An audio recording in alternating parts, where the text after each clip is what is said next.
The broadcast is now starting. All attendees are in listen-only mode. Good morning, everybody. This is Severia with TYO. I'd like to welcome you to our webinar today. It is 10 a.m., so we're going to get started here in a second. Throughout the webinar, we're going to have everybody on mute, but just to make sure that you can, if you can hear me and see the screen, if you could raise your hand, there's a little function in the control, you should have in your control panel that you can raise your hand. Perfect. Look at all those hands being raised. Awesome. Cool. So we're good to go. So you can go ahead and unraise your hand. As I mentioned, so just so you guys know, the way the webinar is going to work today is that because there's so many people who are joining us, we're going to keep everybody on mute. It just makes it much easier so that we don't have background noise and everyone can hear Ava and Aparna instead of what's going on in everybody's offices. So that will definitely make it easier for everybody. And what we're going to do is we're going to handle and field all of the questions at the end. So throughout the webinar, if you have questions, feel free to type them in as you go so you don't forget them. But we'll be addressing all of the questions at the end, and we will have a Q&A time at the end to have questions answered. So again, welcome. My name is Severia. I am the Communications Manager at TYO. We're super excited to be co-hosting the webinar today with the Avarna Group. And I am going to let Ava and Aparna introduce themselves, but just want to welcome you. And again, feel free to type in questions throughout the webinar. We will handle them at the end. We will field those as we go. So thank you very much. And Ava and Aparna, take it away. Hey all, good morning or good afternoon, wherever you are. I'm Ava Holliday. I'm a founding partner of the Avarna Group. Just to let you all know, the Avarna Group provides resources and insights for creating a more socially just and environmentally just world. I'm also currently finishing my research as a PhD student at the University of Washington in the Department of Anthropology. My field research and expertise is in diversity and inclusion efforts in environmentalism and specifically outdoor education. And in addition to researching, I have had the pleasure of being an outdoor educator for the past 5 years as well. And I'm Aparna Rajagopal Durbin. I'm also a co-founder and partner at the Avarna Group. I call myself a reformed lawyer of 10 years who found her home in diversity, equity, and inclusion work in the outdoor and environmental space about 5 years ago, where I worked with the National Outdoor Leadership School. I served as the National Outdoor Leadership School's Diversity and Inclusion Manager and also became a field instructor and currently instruct. So I'm going to frame our conversation today just to give you all some expectations of what we're going to be talking about. So we're going to be talking about the seemingly amorphous concept of equity, inclusion, and diversity and how they relate to all the work that you do, whether that's in youth development, in outdoor programming, and environmental advocacy, or anything in between. And our goal today is two things. One, we want to quickly get on the same page regarding definitions, and so Aparna will take you through definitions of diversity, inclusion, and equity. And then the meat of today's webinar is we'll be talking about the different and various reasons why this work is important to outdoor and environmental space. So you may be sort of asking why did we even think to put this together? We have found that in doing this work that some of the biggest obstacles of starting this is not being able to articulate, whether it be for yourself or for others, in particular your leadership, why diversity, equity, and inclusion work is so important. So consider these potential scenarios. So let's say that you want to engage more with community-oriented organizations in your local area, and your boss or your manager or director says, why is this important for us? You want to be able to answer that question. Or perhaps you're at a conference and you choose to attend a workshop on diversity and inclusion instead of a popular workshop on outdoor leadership skills or risk management, and your buddy asks you, why would you want to go to that workshop, sort of with an incredulous tone? You want to be able to answer that question and perhaps encourage that person to join you in your diversity and inclusion workshop. Or say that you're faced with the issue of allocating money for diversity and inclusion efforts, whether that's for staff compensation, for scholarships, for fellowship programs, and your board of directors asks you, why is this a priority? You definitely want to be able to answer that. So it's important, we think it's important for you to be able to come up with a why for yourself, but we also really want you all to be fluent in all of the reasons why an organization might value this work. The why obviously can look really different for you personally, if you're a trip leader or program staff, or for your volunteers, for your leadership, for your board, or anyone else. And you need to be fluent in the entire ranges of whys so you can pick the right why from the buffet table at the right moment to resonate with the person that you're interacting with. So that's sort of what we're going to be doing today. And the last piece that I want to tell you is that we're not necessarily here to give you answers or tell you what's best or what's worst. We want to give you a framework so you and your organization have language for moving forward and thinking about why this is such an important topic. Great. So before we talk about this entire, buffet table of whys, we need to define what this work is. You've probably all heard these words bandied about in the outdoor and environmental space: diversity, inclusion, equity.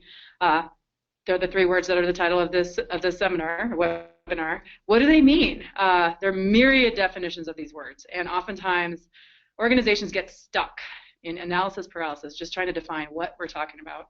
So what we're going to do is, for the rest of this webinar, we're going to put some definitions out there so that we can all speak the same language just for the rest of this hour. These definitions might work for you. Some of you, especially those of you who are more academic, might cringe at how basic they are, but I think it's really important to be able to define it. So let's start with the definition of diversity. Diversity. Again, very simple definition. The unique differences between us based on which we're treated differently in society. A couple of notes about diversity. It's not just the unique differences between us, period, because that would dilute the term. Just for example, just because I have an innie belly button and someone else has an outie belly button doesn't mean suddenly I have different access to resources in society.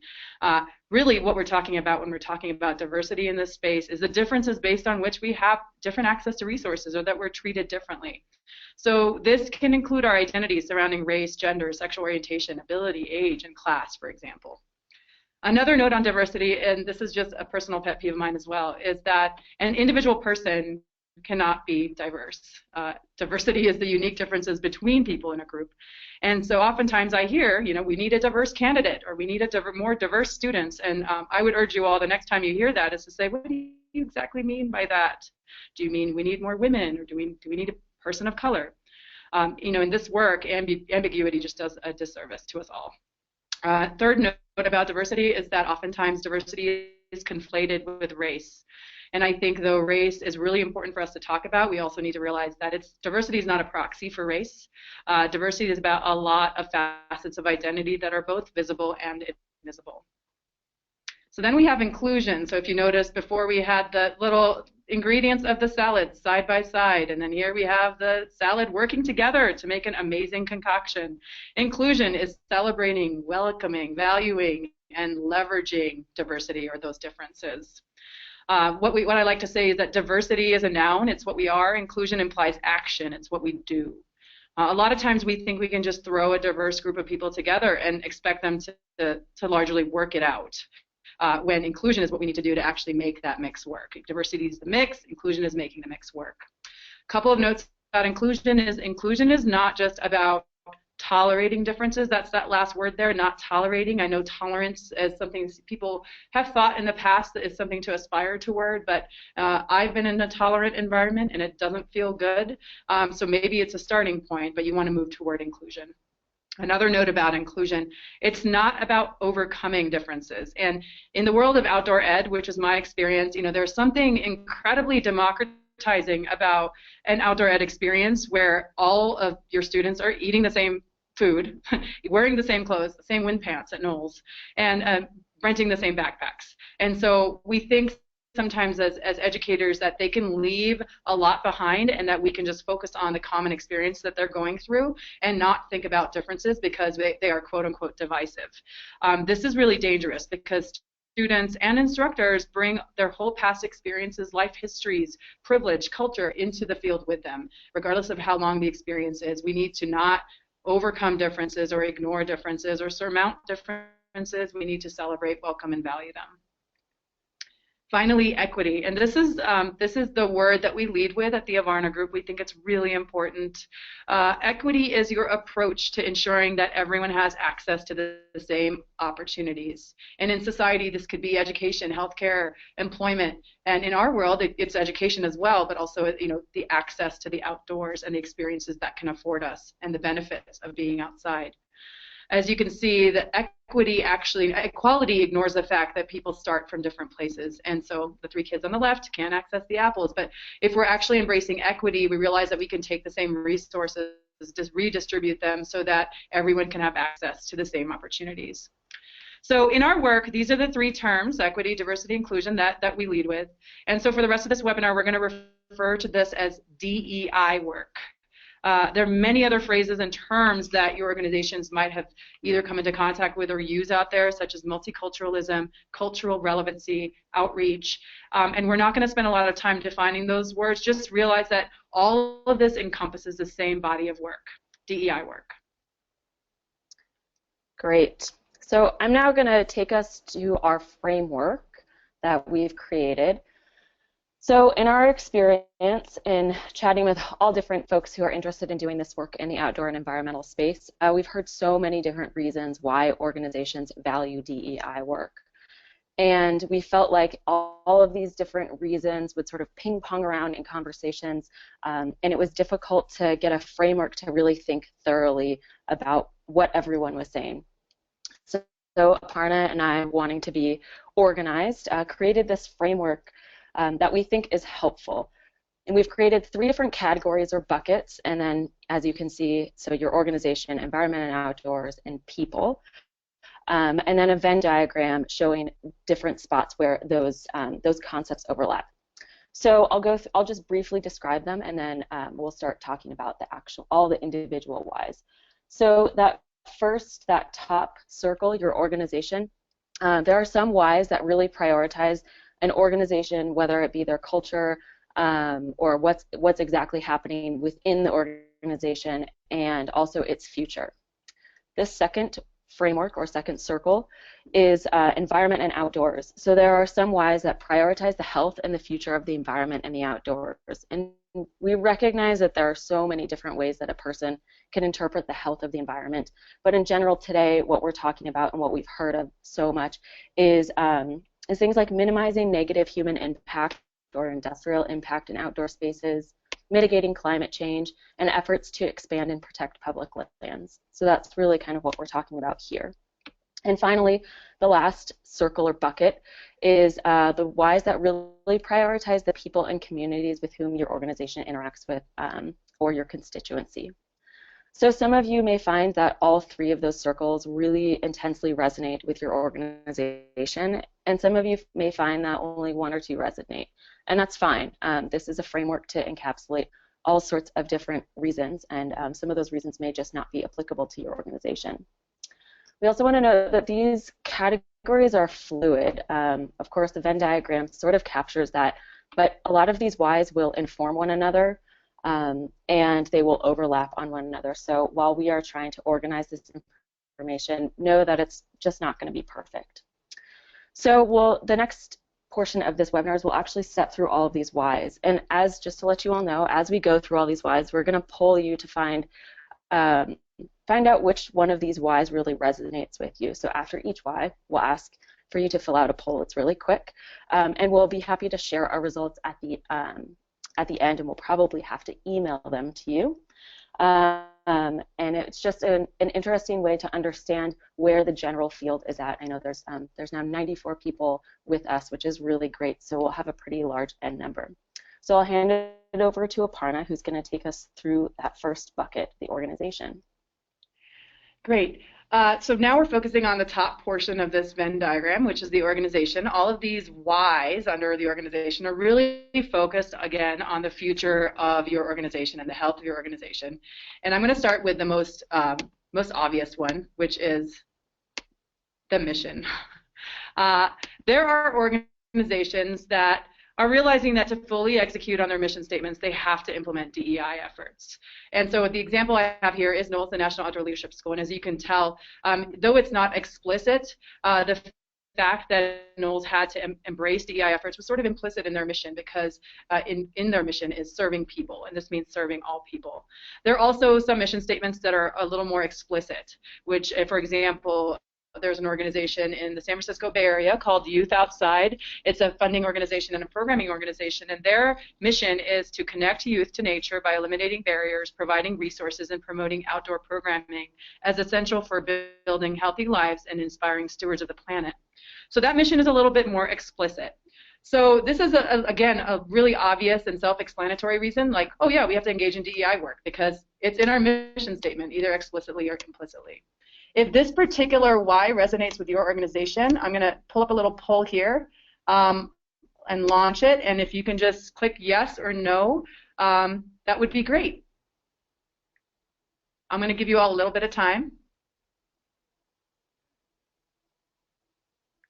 Great. Looks like everyone's answered. Thank you. The next why I want to look at under the organization is the business case. This why really falls squarely into the health of the organization. There's a ton of research out there that shows that diversity, and specifically gender and race diversity within your leadership and your board and your employee base and your participant base, your customer base, actually improves your bottom line, however you might measure that.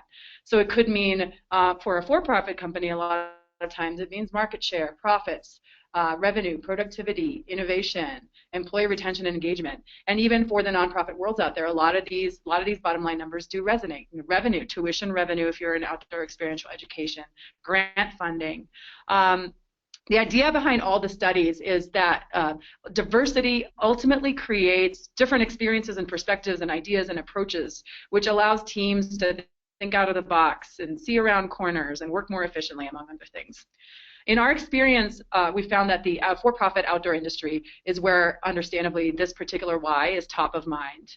And typically, to implement this why, they prioritize the recruitment, retention, and advancement of diverse talent, and take measures to ensure that their policies and programs are inclusive. And some of the policies and programs that they look at are, for example, maternity leave or insurance policies or mentoring policies.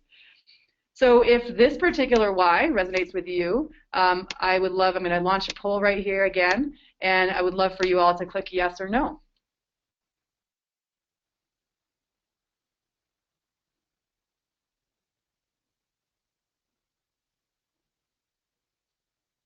Great. I'm going to close the poll. Looks like everyone's answered. The next why under your organization, so we're still at that top portion of the Venn diagram, and to be honest, it's not our favorite why, but it is a why, is liability. And especially if your mission includes any sort of educational component, this particular why will apply to you. The idea behind this why is that failing to embrace diversity and inclusion will expose you to the same liability as traditional institutions of higher education, public schools, etc., that are being barraged with bullying and discrimination cases relating to race, gender identity, sexual orientation. We're noticing this in the news. And it's only a matter of time before the outdoor experiential education sector is exposed to this similar liability.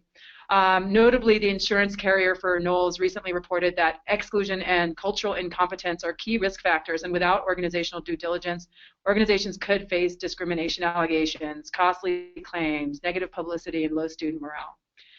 So if any of you have attended the Wilderness Risk Management Conference, you will notice that in recent years, the idea and concept of risk management is being expanded to cover not just more traditional notions of illness and injury, but to more broadly cover emotional risk, and specifically the emotional risk of exclusion.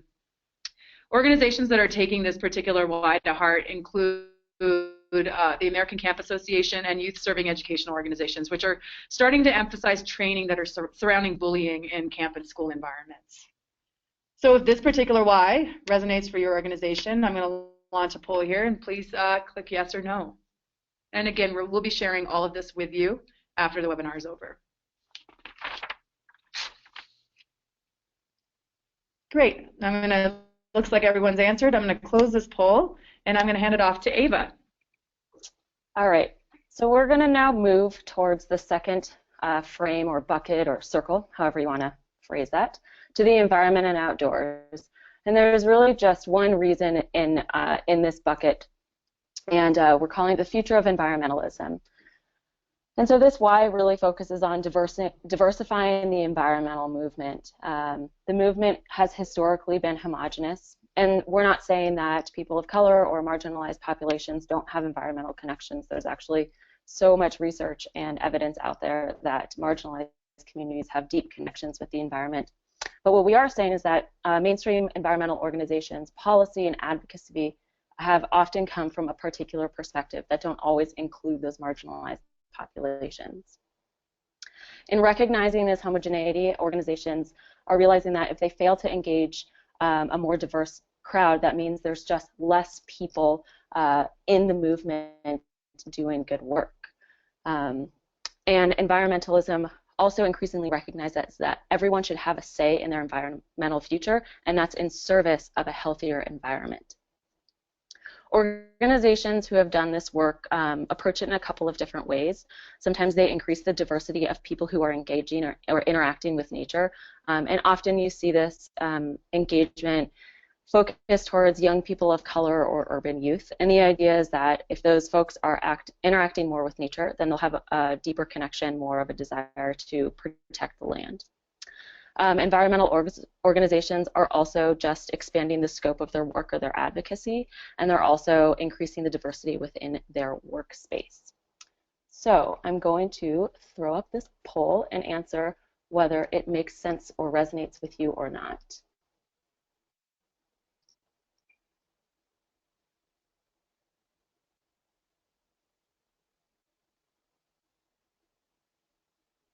Great. Looks like most folks have voted. So that's our big piece on environmentalism and the environment and the outdoors. And now we're going to move towards the intersection of the organization and the environment and outdoors. And what's at the nexus of those two circles or those two buckets is this idea of survival and relevance. And this is something that has been really, really popular. It's something that we hear quite often. And it's also quite simple. In the face of shifting demographics, if environmental organizations don't become more culturally relevant in their workplace, their programming, or their advocacy, the organization ceases to be successful. Often staying relevant means that institutions need to adopt a certain type of flexibility to shape their offerings and advocacy, whatever that may look like, to fit the current trends and needs of the shifting demographics, but doing so in a way that still meets their mission. And as I said before, this is something that we hear so often, is probably the most common reason that organizations we interact with are doing this work. With that said, we'll poll you all right now and see if that's true here as well. So answer when ready.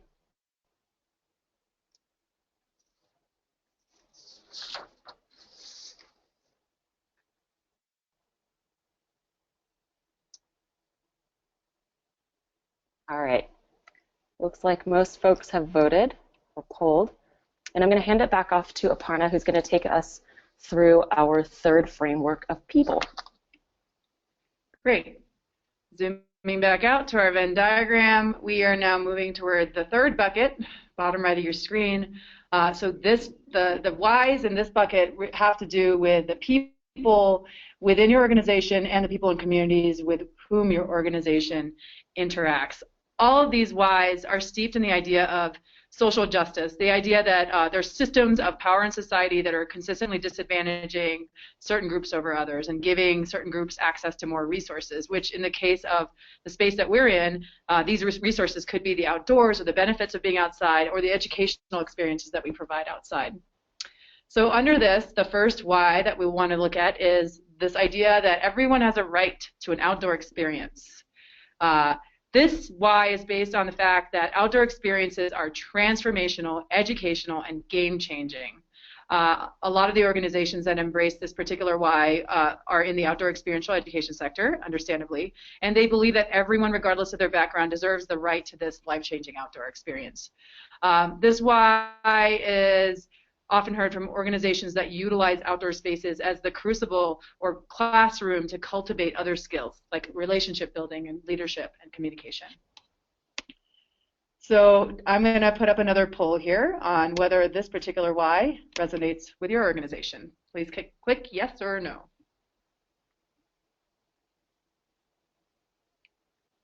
Great. I'm going to close the poll. And I'm going to move on to the next Y under people and communities, which is health and wellness or well-being. So this particular Y is supported by robust research that shows that time spent outside, and often also being active outside, actually increases a person's health and well-being in various ways. There's research that shows it eases depression and anxiety, that it mitigates heart disease and obesity, that it improves cognitive skills and actually improves academic performance.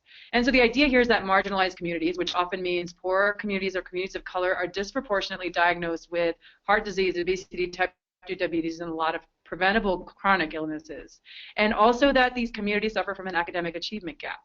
And so those organizations that embrace this Y find it as a way to support healthy living for those who are most susceptible. And if you've read the most recent National Geographic, actually, you'll find an entire article that's dedicated to this particular Y. And the organization that rises to the top for us that sort of lives squarely in the realm of this Y is the Children in Nature Network. If this particular Y resonates for your organization, go ahead and click yes or no.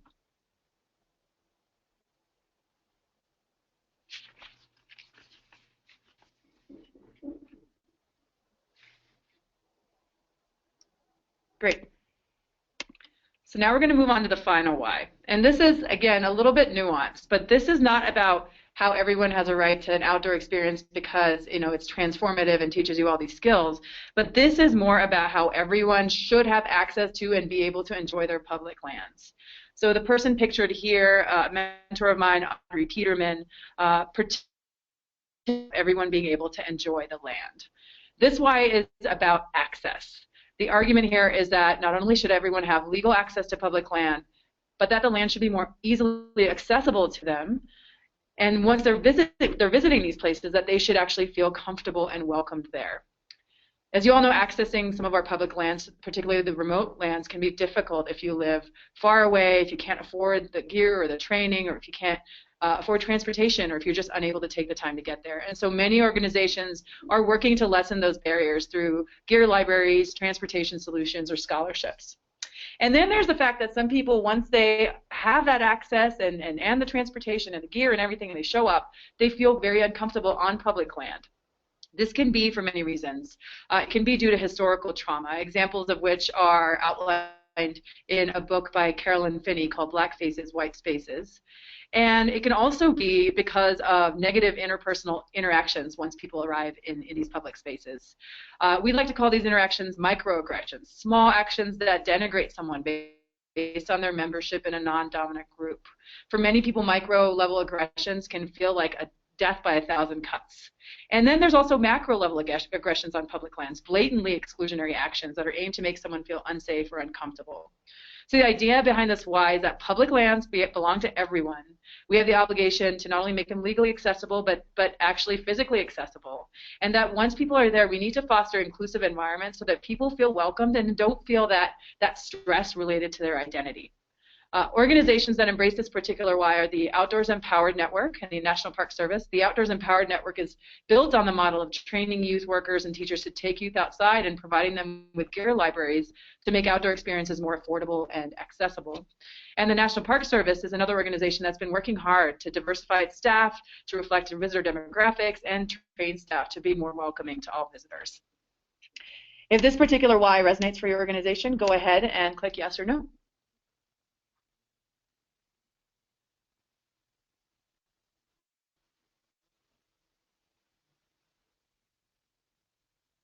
Okay, thank you very much, and I'm going to hand it off to Ava.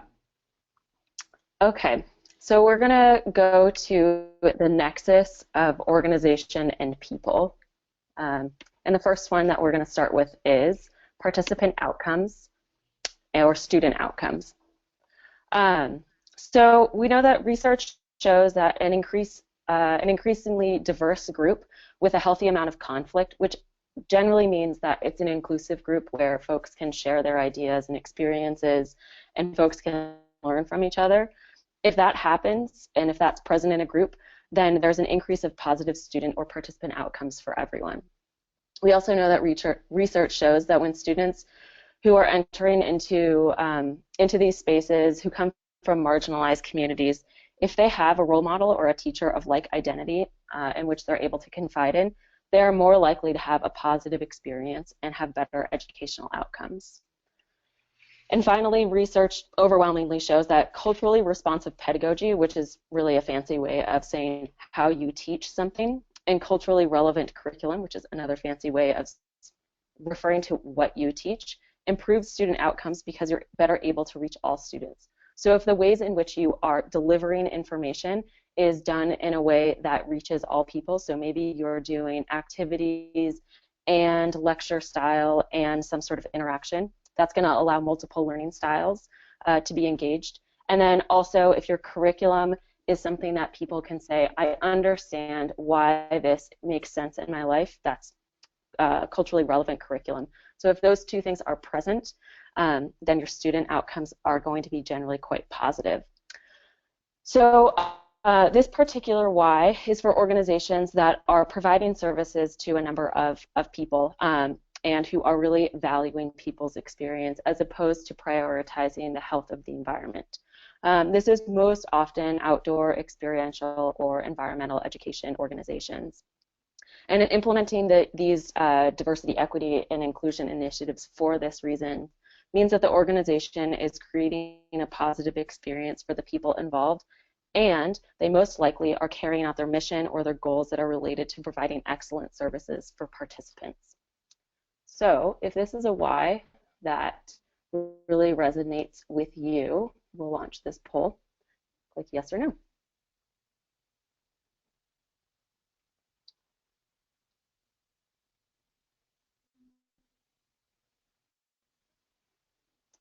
All right, looks like most folks have answered.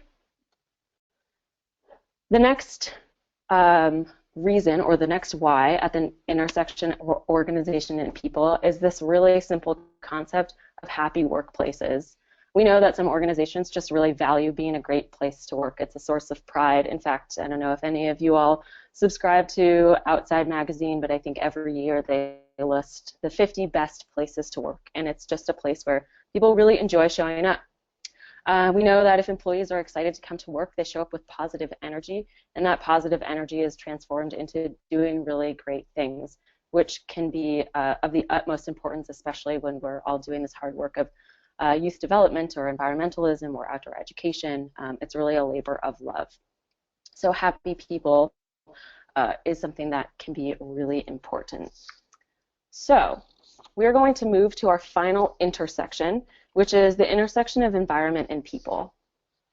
Let's do the poll real quick, Ava. Sorry about that. Yes, let's poll. All right, launching poll.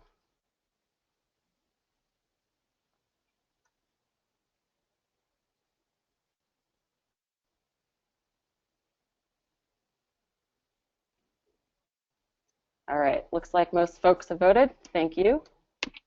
Okay, now we are really actually going to go to the last intersection, which is the intersection of the environment and people. And I know at the beginning of this webinar we talked about we're not going to tell you what's wrong or what's right, but we wanted to just throw this out there that this is our favorite intersection. If you look at our website, it opens up with environment plus people. That's really what we personally and institutionally are interested in. We also know that these concepts sometimes can feel the most abstract or are the most difficult to envision implementing, especially if you're a well-established organization. So we're still not saying what's best and what's worst, but we're just saying that these are really, we wanted to let you know that these are really near and dear to our collective vision and values. And finally, with that said, we really have a deep respect for anyone who's thoughtfully engaging in DEI work. So we just wanted to throw that out there. And we'll move on to environmental justice. So for folks who are not familiar, environmental justice actually refers to a grassroots movement that started we could say probably the 1980s. And it's a movement that aims to investigate and mitigate the disproportionate amount of environmental hazards that poor communities and communities of color are exposed to. And Environmental justice really focuses on issues surrounding air quality, pesticide use, and water quality. And in fact, if you've been following what's happening in Flint, Michigan, it's a really salient example of environmental injustice. And there's a lot of really high quality folks who are doing amazing environmental justice work in Flint right now. This picture that we decided to use is actually from Jose Gonzalez, who is the founder of Latino Outdoors, and it's a depiction of a community saying enough or basta, enough with the toxins. Jose is someone that we greatly admire and admire him for his artwork along with many other things that he's done. So as you can probably tell, this movement is really squarely focused on the concept of equity, specifically at the intersection of social and environmental inequities, and working to reverse that. So most organizations who have environmental justice as a why, they often start with environmental justice as a guiding principle. Or some organizations, as they begin to broaden and diversify their understandings of ways to protect the environment, they begin to start engaging in environmental justice work. So if environmental justice resonates with your organization at all, let us know. We'll launch the poll.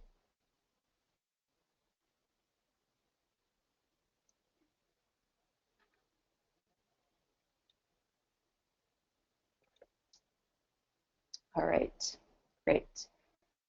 I'm going to close that poll and hand it back to Aparna for our last why.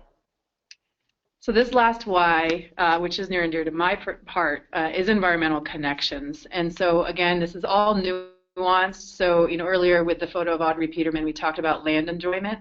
But this particular why has to do with once people have access to land and show up, they have the right to connect and engage with the environment in a way that makes sense to them, based on their own culture, their own preferences, their own personal experiences. Because of the roots of environmental and outdoor programming, there's been the sort of dominant way of connecting to the outdoors, which I've sort of pictured best in this meme in my head, which is also in a lot of posters, of the solitary hiker, quietly enjoying his escape into the wilderness. And as a result, a lot of communities that are underrepresented in this space just don't feel like the concept of wilderness and the concept of outdoor recreation is relevant to them. The bottom line for this why is that different communities have different ways of connecting to the environment. And for me, I'm a first-generation American. My family came from India. And to my South Asian immigrant family in the 70s, the only way we would even consider outdoor recreation, and I should say in the 80s, was that if we did it as an entire family. I call it loud and large, grandparents and all, with like a camper and a bunch of cars. We all go in a rambunctious group and rent multiple group campsites at a national park. And at the time, we had to rent multiple group campsites because no single group campsite was actually big enough to accommodate families that actually recreated together. So for me, this is a why that's really near to my dear to my experiences.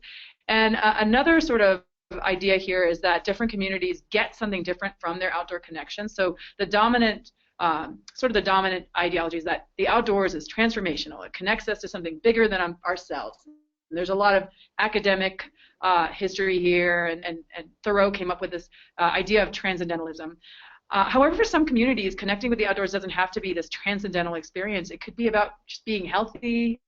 It could be about getting fresh air. It could be about building community. It could be about a lot of things.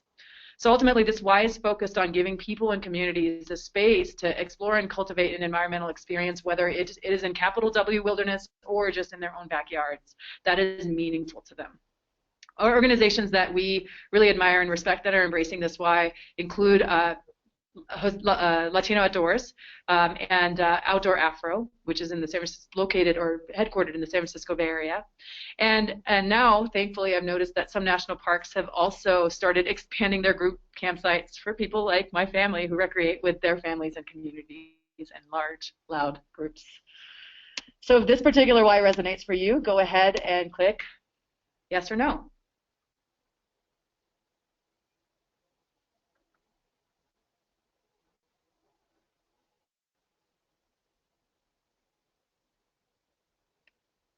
Great. I'm going to close that poll and hand it back to Ava. So that's our framework. Those are whys that we have most often encountered when talking with everyone doing this work. We also know that there are a lot more whys, or we could have broken it out even more, and there are so many more nuances than what we just outlined. But we're hoping that this at least gives you all a framework to think about it. So for the last couple of minutes that we're in this webinar, we'd like to take some time to answer questions. And the way that we're planning on doing this is there should be a little question, there should be a spot where you can type in questions. We'd love to give you all a minute or two to collect your thoughts and ask questions, and we will field them.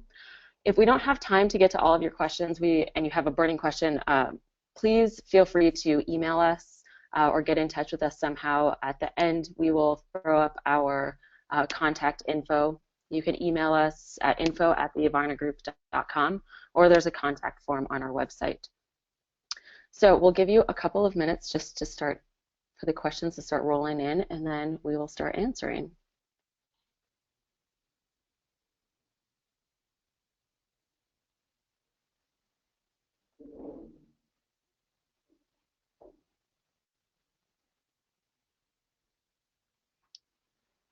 Looks like we have a couple of questions that are already out there that we can start answering. The first question I see is, what about the inverse of this? Not that it's linked to the survival of your organization, but that it's linked to the survival of our world, to build true understanding and connection of difference. Ava, did you want to take that one? Yeah, I'm just reading it, making sure that I understand it fully, not that it is linked to the survival.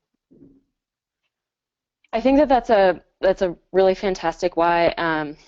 You know, if we were to use our framework, I think that I would put it at the nexus of environment and people, and that the survival of our world really includes both people and the environment. You know, thinking of this as an entire ecosystem, and that's certainly something that we hear often.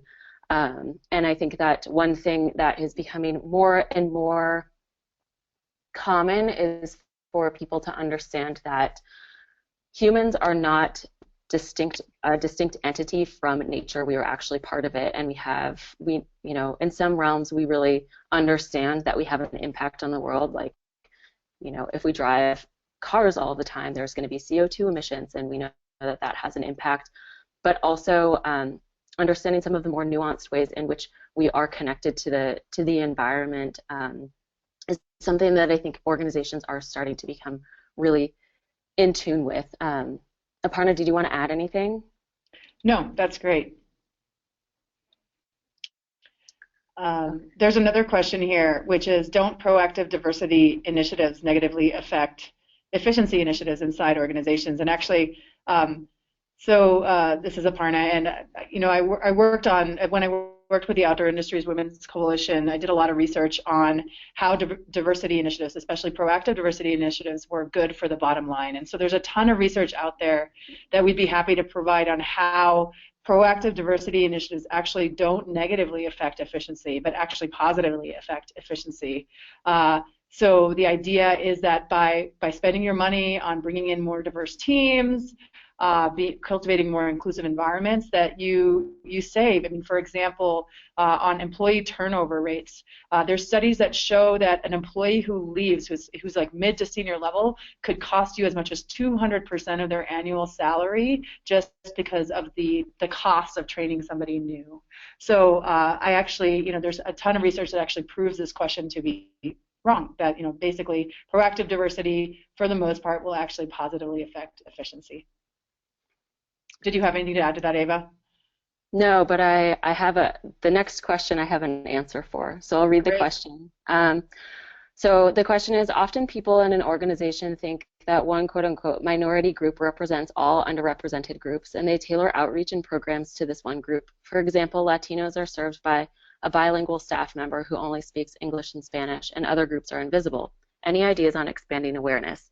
I think this is a really great question, and it goes back to this idea that this conflation of diversity and race, and that is so prevalent in the national conversation.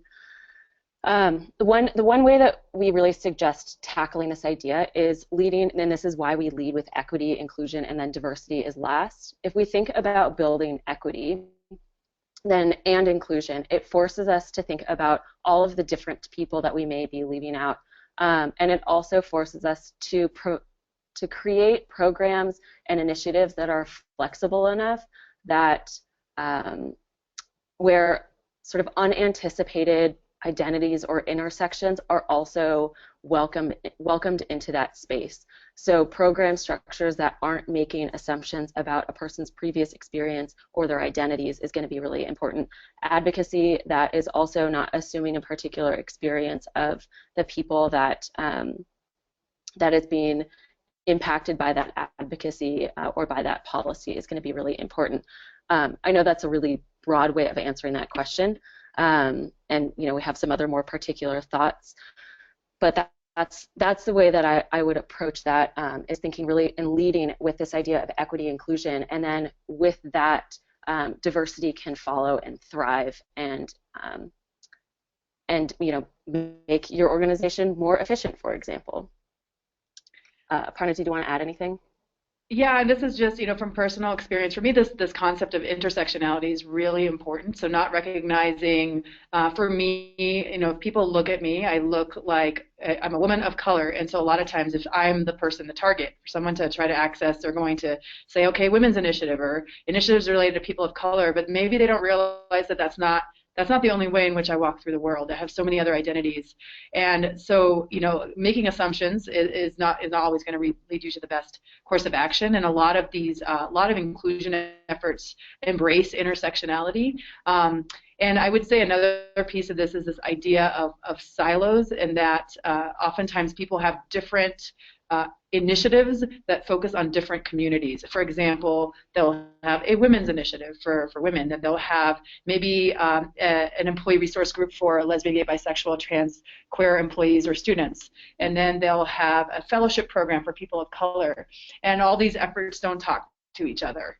And so I think a lot of, destroying these silos and figuring out a way that you can collectively work to actually not reinvent the wheel, realizing that, having that mindset of abundance and not scarcity, because a win for one group is a win for all, I think is really important with that. I also wanted to add one more thing before we move on to the next question. This idea that in leading with equity, that means if we sort of go back to that photo of equity, means that each person gets equal opportunity, not equal resources. And so if a program is finding that they are really reaching all people except for the Latino population, then maybe it does actually make sense to have that targeted programming, because that's a step in the direction of moving towards equity. So I think thinking about the nuances and what that program really is really good at, and thinking about the ways in which they need to improve, can also sometimes look like it's inequitable resources being distributed, but that also may be in service of doing true equity work. Go ahead.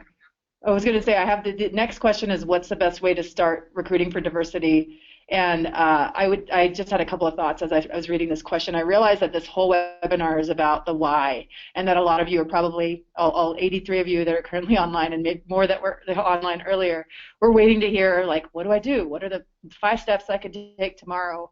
And I'm sad to say that it's complicated, and that we are happy to share with you, either outside this webinar or through potentially future webinars, what some basic sort of low-hanging fruit can be in order to move your efforts forward. So this question, the next question, made me think of that, which is, what is the best way to start recruiting for diversity? So this is, you're bought into the why. Now what do I do? And a couple of points on this is that we have a free resource on our website under tools that's called the Hiring Toolkit, and you can just look at that. It just tells you some ways that you can start approaching your recruiting and hiring efforts to cast a wider net.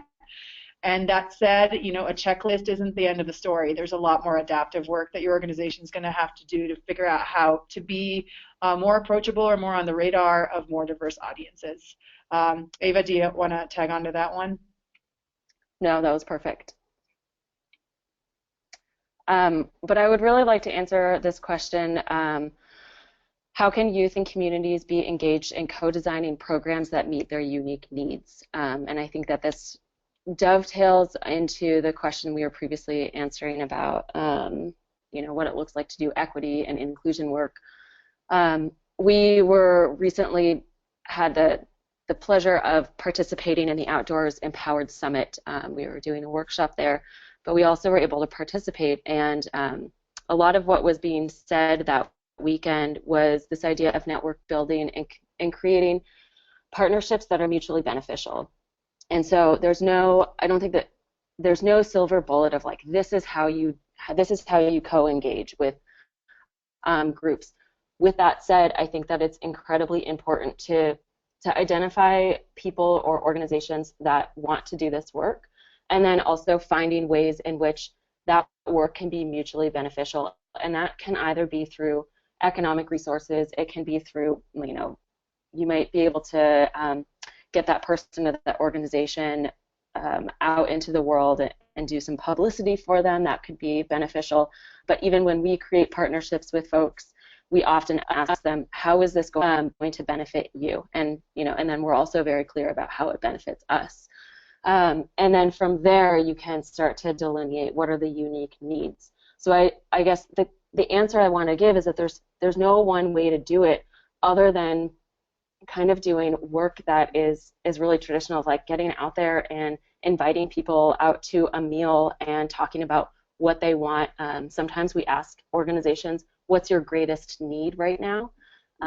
Is that funding? Is it more participants in your programs? Is it, do you just need money to cover your overhead costs? That's so common. So asking organizations like, what's your greatest need can be a really good way of opening that conversation. Jose Gonzalez has a lot of really wonderful things to say about this. In particular, I've learned a lot from him. Aparna, do you have anything else that you would want to add? Yeah, on this question, I really like that the asker wrote engaged, because a lot of organizations in the space often talk about the communities that we serve, and the word serve sort of implies already that they need help, and has this sort of paternalistic tone. And oftentimes youth and communities want to just be engaged in part of the conversation, and it should be a reciprocal partnership. It's not about you serving under-resourced youth. It's about you working with under-resourced youth to create programming and advocacy that helps everyone. And so I really like that you use the word engaged. And the other piece of this question is that what I've noticed is that in a lot of conferences that I've been to recently, where a lot of organizations are in the room asking this very question, and I've noticed that who is not in the room are the youth and the communities that need to be engaged. And so we continue to talk about how do we engage youth and communities and not invite them to the conversation. So I would say, like, the first question is, the first answer I would say is that next time you are at a conference, maybe encourage whoever is creating the conference or sponsoring it to invite everybody to the table so you can actually have a conversation instead of talking about people who are not in the room. Great. I see a lot of folks asking for resources and materials. And what I would just say is feel free to visit our website. We have a free searchable online database that is full of resources, and if you can't find what you're looking for there, please feel free to email us, and we will work our hardest to find a resource. It may have been something that has just slipped our radar. We're constantly adding more stuff and more resources to our website, or it may be a chance for us to build something that a lot of folks need. So we really encourage you all to nudge us to create more resources. That's always something that we're looking to do. Aparna, do you have any other thoughts on the resources piece? No, I'm looking through the questions, and I do see a lot about, how do we plan to engage more diverse groups, or it's a lot of, and how do we, one is specifically about environmental justice and how to sort of explain that why using resources. And so again, I think either using our resource page or going online, there's a lot out there, and we're happy to help you. I'm looking through to see if there's another there's a question about best practices, and that's also, again, visit our website and or have a conversation with us, and we'll share best practices. Another idea is, potentially we could continue to do these types of webinars and provide resources on the TYO platform, and share the best practices that we've become aware of. None of this is just, we're not just making this stuff up. We engage with a lot of organizations in this sphere, and we hear what works and what doesn't work, and we're really happy to share that with everybody. Aparna, can you put up our contact info? It looks like a couple of folks are asking for that. And then there's this one question that I think is important. It says many organizations shy away from diversity because they are afraid of alienating their existing base of support. How do we convince institutions that diversity is important when their bottom line is so often dependent on maintaining and even expanding the status quo? I think that this is a really important and difficult question, and I think my first go-to would be look at the mission.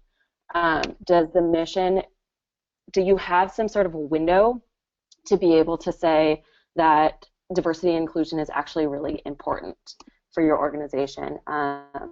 That's a way that we can often engage board members and high-level staff of saying, we will not be able to, or you will not be able to carry out your mission and uphold your values if you don't engage in diversity and inclusion and equity work.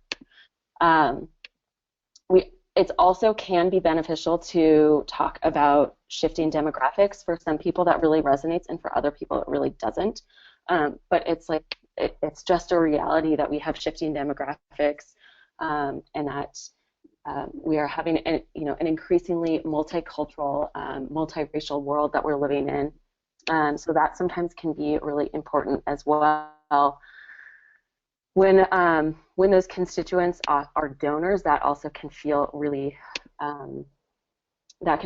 sticky, and I understand that.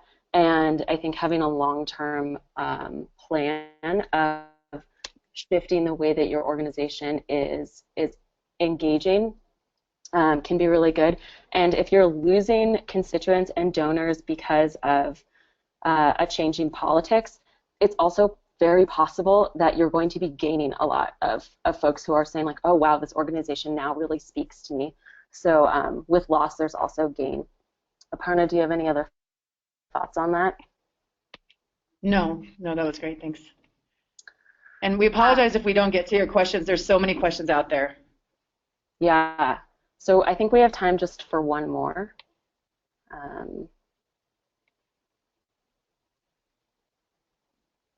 See, a lot of people are asking or talking about how this was very high level of information, and I'm sure a lot of you are thirsty for the next steps, and so we'll make sure to continue to be able to provide information to you on how you start implementing this. But what we found is that really the foundation for everything you do in this work is being able to articulate why it's important.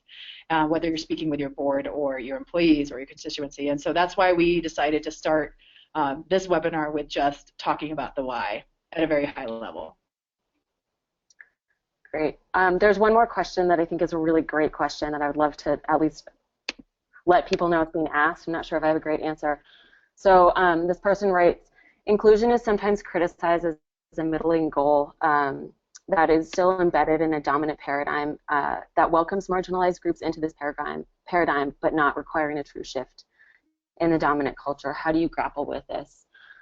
Again, that's why we start with equity, in that it identifies the needs of all the groups, and then you work from there.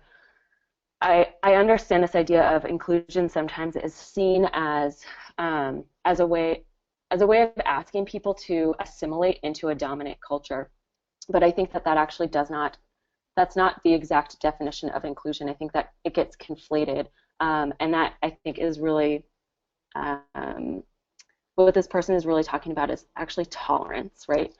So if we can shift that word of, if you can say, okay, what you're actually asking right now is not inclusion, or what you're promoting is not inclusion, you're promoting tolerance and assimilation, meaning a person who is different from you has to adopt the cultural norms of the dominant culture, and say real inclusion means that we are accounting for and valuing everyone's experience, everyone's history and everyone's identity, and that's true inclusion work. And so I would still hold on to this idea of inclusion and then start to be able to identify when someone's actually just talking about tolerance or assimilation. Any other thoughts, Aparna? Nope. I think we're just about out of time. I don't know if, Severia, you want to do any closing. And I apologize if we didn't get to all of your questions. Sorry, I had to unmute myself. No, I think that's good. I mean, I know people, thank you, I would say, for taking an hour out of your day to spend with us. Thank you to Ava and Aparna for all of this awesome information and resources. We will have this recorded so that you can watch it later. We will have it on TYO, and we will share the poll results as well as a follow-up. So we will be in touch with the recording and the poll results, and I just want to thank everybody for being so engaged, asking so many great questions, and to Ava and Aparna for being with us, and hopefully we can do this again. Thank you all. Thank you all.